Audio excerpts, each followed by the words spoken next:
Axel Kicillof. Y a continuación, para darle un marco todavía más emotivo a esta jornada tan especial, escucharemos la palabra de la señora vicepresidenta de la Nación, Cristina Fernández de Kirchner.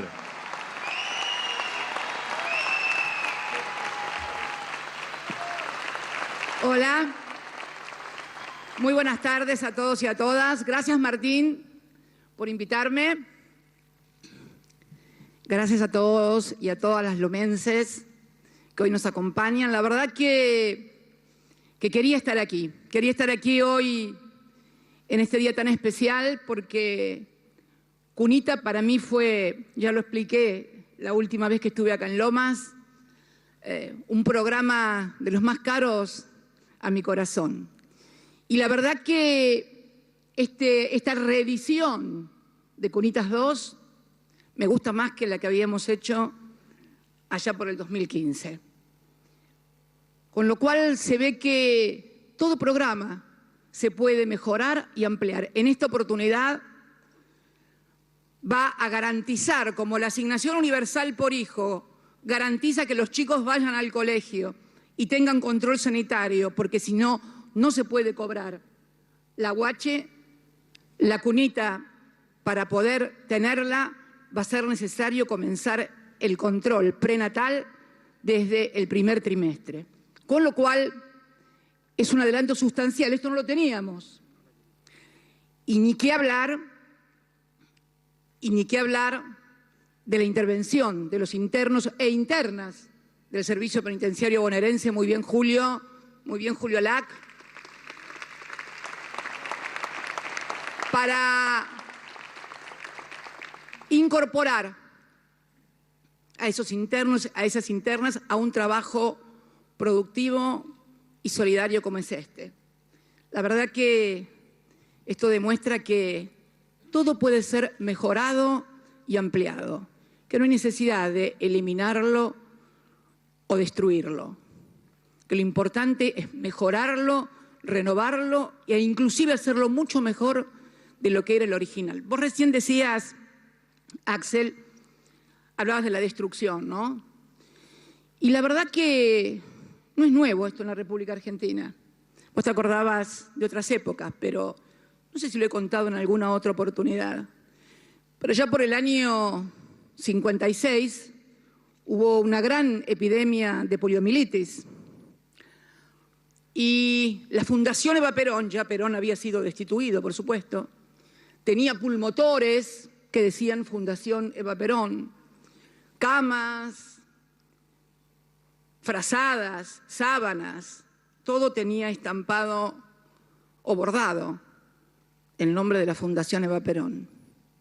Se dejaron de utilizar pulmotores en chicos que lo necesitaban. Ustedes saben que la polio es una enfermedad que afecta el sistema respiratorio. Se dejaron de usar, aún siendo imprescindibles, esos pulmotores porque decían Fundación Eva Perón. Se quemaron frazadas y sábanas de hospitales, de institutos de niños, porque decían Fundación Eva Perón. No es nuevo el odio en la Argentina. No es nuevo. El odio, como el amor, creo que están desde Adán y Eva, ¿no? Lo importante es poder sobreponerse a eso que muchas veces a nosotros nos pasa cuando nos enojamos y por ahí tenemos reacciones que no debemos. Se siente mucho mejor cuando uno no odia.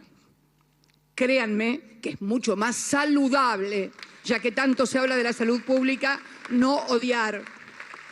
El odio amarga, envejece, estresa. Prueben con amor. Da muchísimo, pero muchísimo más resultado. Tampoco se lo tomen demasiado a pecho, por favor. Tampoco es cuestión de exagerar. Lo exagerado también no es recomendable. Pero yo quería venir acá no solamente por Cunita, debo ser sincera. Hoy, ustedes se acuerdan que en el último acto que estuve, que fue en Escobar, creo, cuando presentamos a nuestros candidatos, a Daniel, a Victoria, que estuvimos con Alberto, con Sergio, bueno, con todos y todas allí, yo hablé de la necesidad de abordar en esta campaña una discusión seria, una discusión en serio de los temas que comprometen e importan a los argentinos, no solamente en el ahora, sino también en el futuro, en lo que viene. Y me acordé que este 12 de agosto se cumplen exactamente 2 años de aquella conferencia de prensa posterior a las PASO. Ayer fueron los 2 años de las PASO, que algunos se olvidaron de la foto y se la recomendaron. Muy bien la cámpora, ¿eh? Muy bien la cámpora. Es buena la memoria, siempre es buena la memoria. Siempre es buena la memoria. Si uno no tiene memoria, corre el riesgo de volverse a equivocar. Entonces, siempre memoria. Amor y memoria, ya 2 cosas importantes. Amor y memoria. Bien. Digo, este 12 de agosto, hace 2 años, no hace ni 2 décadas, ni 2 siglos, no, hace 2 años. 12 de agosto del 2019.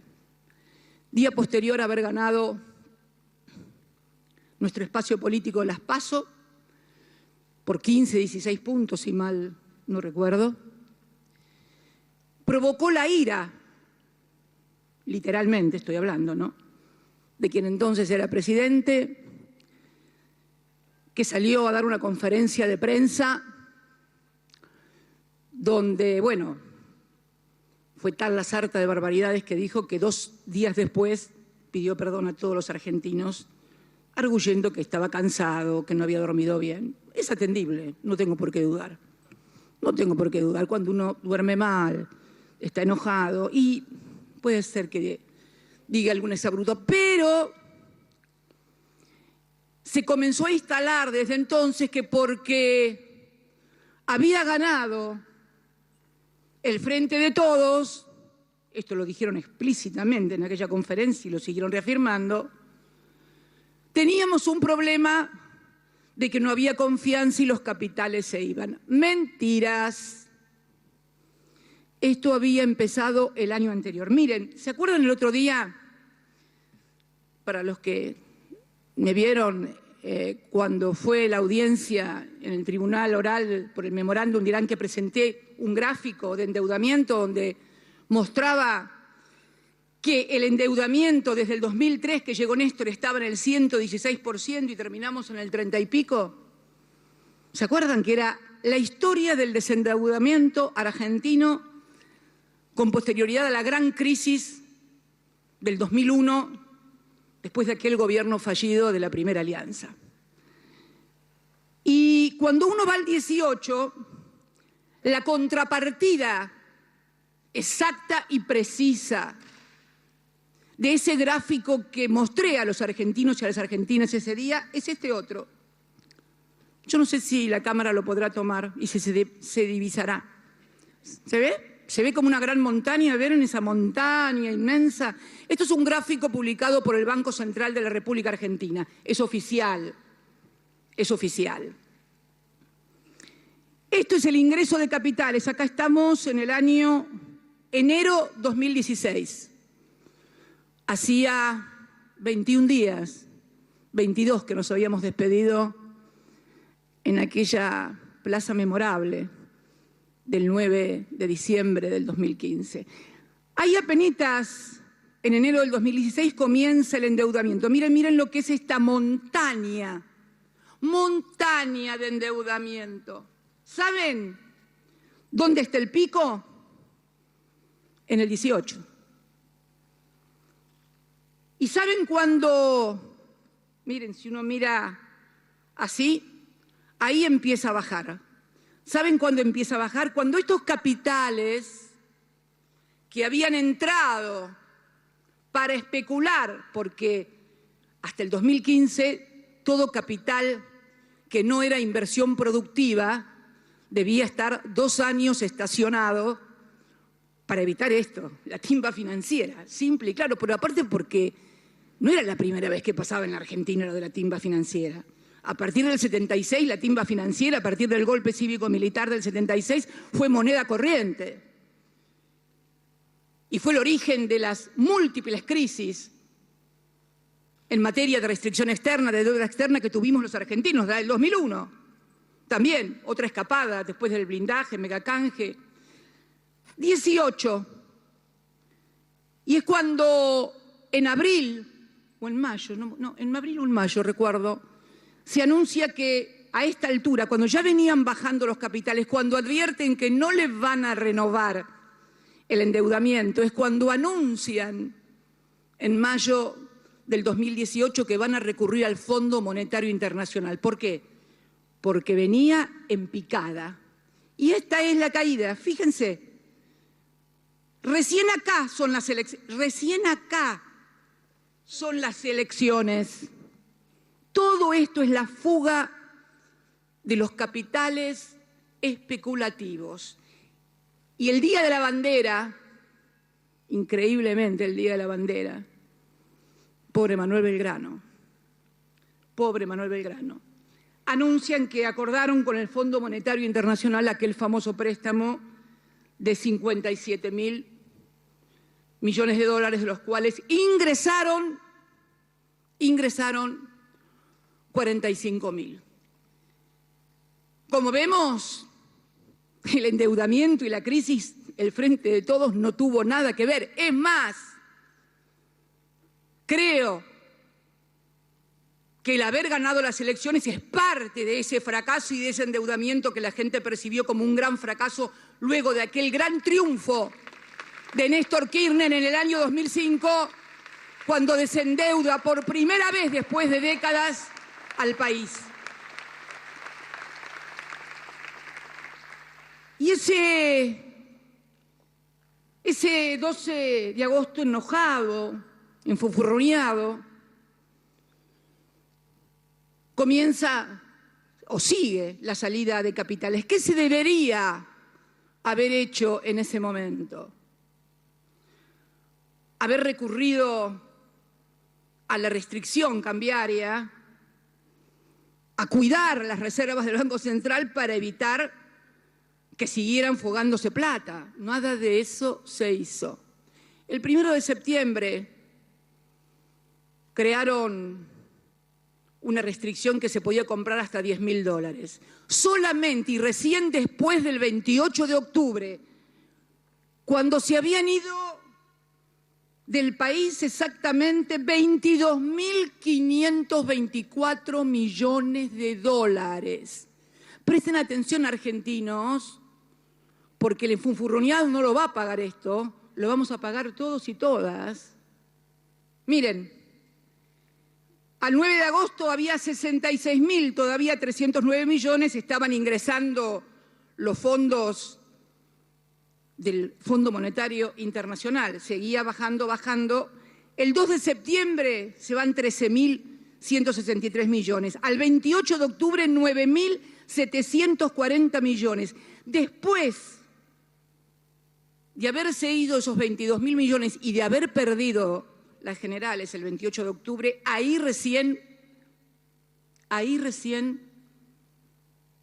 impone la restricción de no poder comprar más de $200 por persona. ¿Y qué hicimos en el Frente de Todos entre ese lapso, mientras se rifaba alegremente el país, mientras no se ejercía con responsabilidad la primera magistratura? ¿Qué hicimos? ¿Qué hizo Alberto Fernández? En un ejercicio de responsabilidad institucional, salió a decir, lo recuerdo muy bien, que ese precio del dólar estaba bien.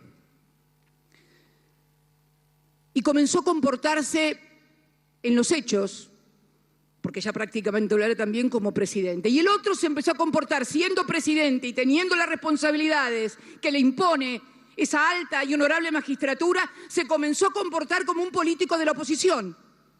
a recorrer el país y a dejar que se llevaran la guita. Los dólares salían, fluían desde las arcas del Banco Central. Algunos compañeros y algunas compañeras, yo hablo de responsabilidad institucional. Algunos compañeros y compañeras hablaron de ingenuidad política de nuestro presidente. Viendo el tiempo transcurrido y cómo tratan a este gobierno, los que hicieron estas cosas y los medios de comunicación, no puedo dejar de pensar que cuando esos compañeros y compañeras hablaron de ingenuidad, alguito, chiquitito de razón tenían. Y todo esto termina, fíjense la diferencia, mientras no había una restricción, mientras no cuidaban y protegían las reservas del Banco Central, 13.163 al 2 de septiembre, 9.740 al 28 de octubre. Cuando se hace la restricción, ya en noviembre baja a 115. Fíjense, 13.163, 9.740, 115. Y fíjense, el 2 de diciembre ya ingresaban 439 positivos, 54 positivos al 10 de diciembre. En total, esa diferencia de 15 puntos que habíamos obtenido y que después se fue a 8 por el ejercicio de la responsabilidad institucional, le costó al país 22.524 millones de dólares. Ellos ganaron 8 diputados y diputadas más con eso, que hubieran perdido de haberse seguido con el número de las PASO. Deben ser los diputados y diputadas más caras y caros de la historia. Digo, si lo tuviéramos,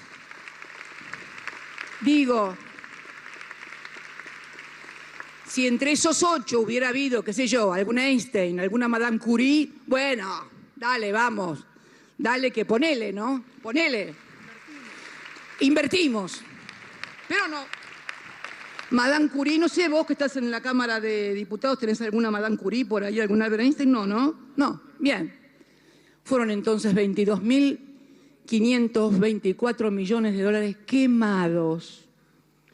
Bueno, quemados no, porque alguien se los llevó. Voy a ser precisa en la palabra. Fugados.